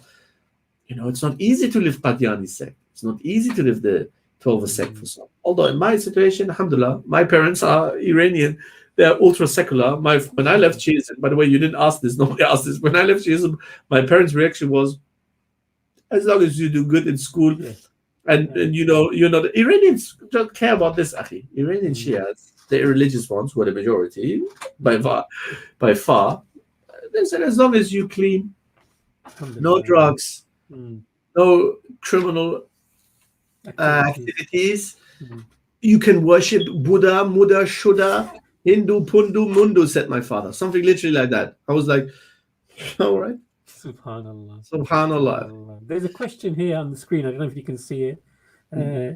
Is Shia conversations to Sunnah in Iran on the rise? Yes. Yeah, we already answered this, and I give a link. The thing is, yes, Brother Muhammad can't put the link because it's not going to work. Because I put some links in the chat. I have put some links that you sent me already in the chat. Yeah, I mean, Sons of Sunnah. Yeah, if you type on Google Eri Khalid, if you go to the website, one of the websites I'm working with called sonsofsunnah.com. If you go on Sons of Sunnah, I wrote an article. It's on there. It's a quite recent article. Not very new, but recent. That yes, the Iranian regime, yani, they admit it. Oh no, these Wahhabis, they make claims. No. The Iranian regime, they're fearing the increasing Sunni population of Iran. And the conversions as well, yes. On Twitter as well. On Twitter, so many threads I made about numerous converts from Iran who have left Shiism. There's you see, in origin, both terms are innocent terms. Both terms don't mean much, as in, there's a qaida, there's a principle in Islam, which I can translate to, things are not judged based on the name. Things are judged based on the reality. That's a principle in usul, Islamic principle that you should memorize. Matters are not ultimately changed based on the name. It's based on the reality, i.e., if someone is a thug and he's dressed like a police officer, you're not going to say, police officer. You judge him based on the reality if you know his reality. So the term Shia is an innocent term, an okayish term, even positive term from an angle. And it can be a negative term from an angle. In Quran, it's mentioned ironically, mainly in a negative sense. They always quote this one verse where Shia is quoted is mentioned in a positive, but mainly Shia is mentioned in the Quran in a very negative sense. But what does Shia mean? Shia means partisans, followers, supporters. In that sense, are you, O listener, are you a Shia of Muhammad sallallahu alaihi wasallam? Yes. Are you a Shia of Ali bin Abi Talib radhiyallahu anhu? Yes. Are you a Shia of Umar bin Khattab radhiyallahu anhu? Yes.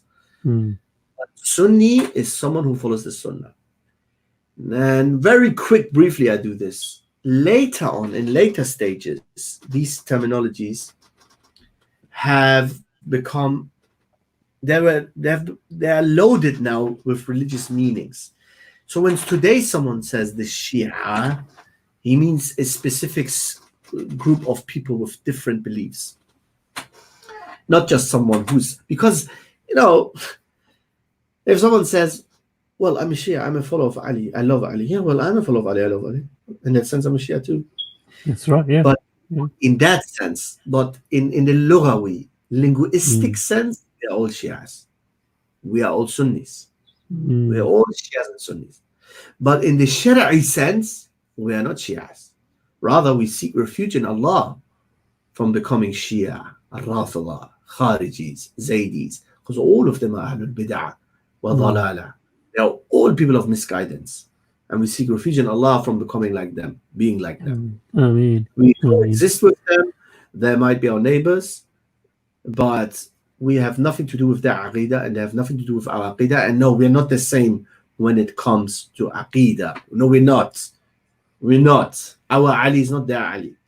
Their Ali is a loser, a cock, a humiliated, Persianized weakling who was dragged like a dog, like a stray dog, with a rope around his neck by Umar al-Khattab. This is the Rafida's Ali. I don't have anything to do with this loser and this cock, whose wife was beaten to death, nearly to death, and whose unborn was killed. And you know what he did in revenge? This superhero? He broke a nose. MashaAllah. Our Imam did something. He broke Umar's nose. MashaAllah. Broken ribs. An unborn baby in return for, and then in revenge, Ali broke a nose. Because why? Khurafat. Because allegedly the Prophet ﷺ told him, be silent, don't do nothing. Otherwise Islam will be gone, blah, blah. But no, don't be silent, do nothing. Well, he broke nose, then he shouldn't have done anything. Contradictions upon contradictions upon contradictions. This is not my Ali. You know who my Ali is and your Ali there, Sunni viewer? Our Ali is Asadullah al-Ghalib, the fearless lion of Allah, the advisor of Umar ibn Khattab, the Khalifa himself, Ali bin Abi Talib, Abu al-Hasan, Abu Turab, radiyallahu anhu, wa salamullahi alayhi. May Allah be pleased with him, and may the salams of Allah be upon Ali bin Abi Talib. This is my Ali, not like a drag queen drawn, Persianized with 1 kilo makeup like a Persian lady. And this is not my Ali. You can keep that Ali. You can keep your fake version of Jesus Christ. My God, it's not someone hanging with a little slipper. What is he wearing? He's like wearing like little, like this is covering his private parts of Jesus on crosses. This thing here, like this. This is not my Jesus Christ. You can keep this fake Jesus. This is the Rafidi Ali. It's not my Ali. Keep that fake Ali and your Al-Kafi and your Istibsar and your Bihar al-Dhulumat and your Khurafi Hadith corpses. I've got my Ali and I will keep my Ali. Radiyallahu anhu. Yes. Very powerful, subhanallah. Unfortunately, we've got to end it here. I've got to thank our teacher, our brother, Hassan. Really appreciate you coming on. Maybe we've got to do another one, maybe this time next week, with if it's okay with you, because I've got 2 more questions here. And hopefully, if that's with your, if it's okay with you, we can maybe. No, alhamdulillah. Got to thank you so much. Wallahi, I really mean it, because you are really somebody that we can learn from, inshallah.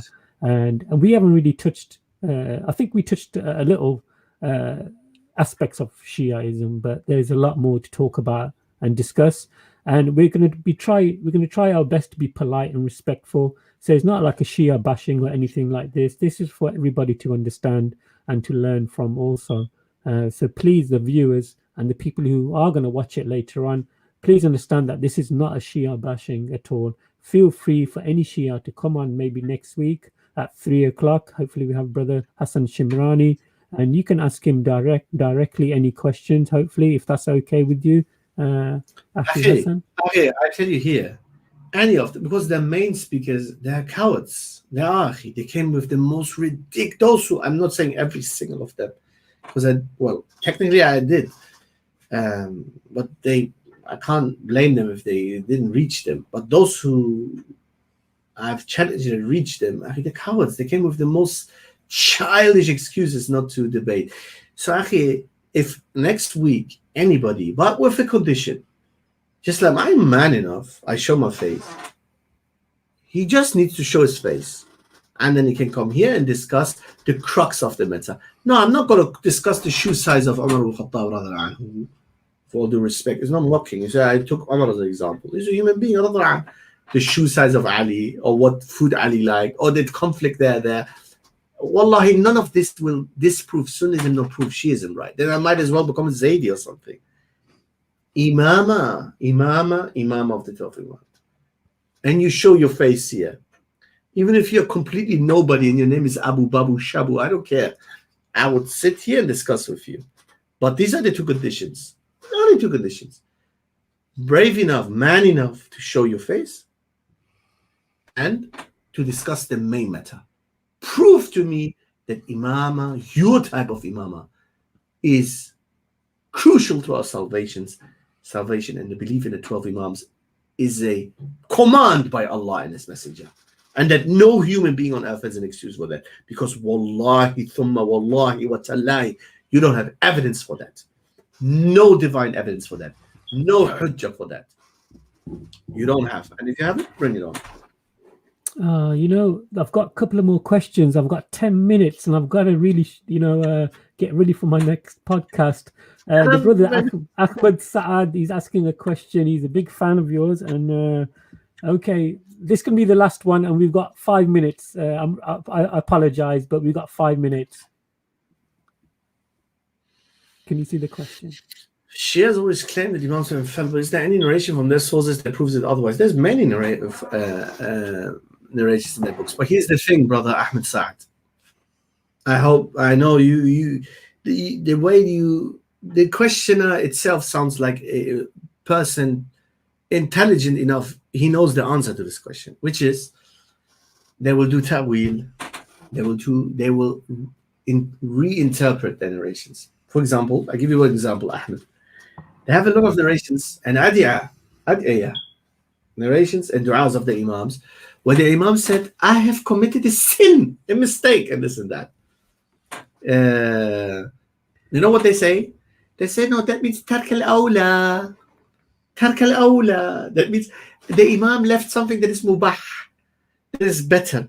But he did not make a mistake. For everything they come with ta'wil. The Imam literally said, I made a mistake. Yeah? And then they say, no, it's not really a mistake. He doesn't mean it. So subhanallah, they superimpose even their bid'ah on the Imams of Ahl-Bayt. That's why wallahi, Imams of Ahl-Bayt are madloom. Not the Rafida always say that the Nasibis, some of the Bani Umayyah oppressed the Ahl-Bayt, which is true. A group of Bani Umayyah were definitely Nawasib, and they definitely really were anti-Ahl-Bayt. But shall I tell you something? And that's the last thing I say for today. Nobody has harmed the Ahlul Bayt more and polluted their name more than their so-called lovers and claimants, the Rafida. Nobody. Why? Look at the example of Jesus Christ. Now, Jesus Christ is not polluted because of his mushrik followers. Of course not. He's not a taghut. What is the definition of a taghut? Somebody who is worshipped besides Allah, and he has a rida. He is satisfied with his worship. So no. The Pope is a taghut. The Pope is a taghut. Jesus Christ is not a taghut. However, nonetheless, they have polluted his name. They polluted his image. And they have done the same with the Ahl Bayt alayhim as-salam. And the Ahl Bayt are innocent of them. Learn your religion, guys. More important than Shia Sunni issues is first your aqidah. Learn your aqidah, learn usul, memorize the Quran, learn the Arabic language. And then if you want to specialize on some fields, and then sometimes it makes sense. You're an Iraqi, you're an Iranian, you're from Afghanistan, you're from Pakistan. In these countries, there are some Shias. It doesn't make sense to know about Brailwis or about Rafida and so on. Then read, go to 12 Shia and stuff, but don't occupy most of your time with these issues. Let that be an extra, don't let it be your main focus. And may Allah bless you all.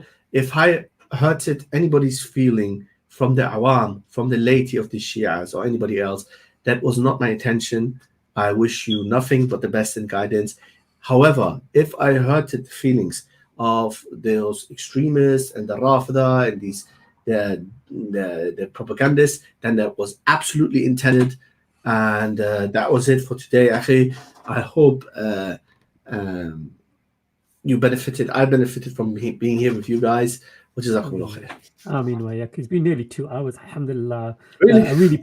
Yeah, subhanallah. And thank you so much. Wallahi, I really mean it. And hopefully we can do this again next week, inshallah. I'll speak to you very, very soon, and we arrange another one. Barakallahu feekum. Thank you very much. Jazakumullah khair. Assalamu alaikum wa rahmatullahi wa barakatuh. Assalamu alaikum to everybody. Take care. Assalamu alaikum.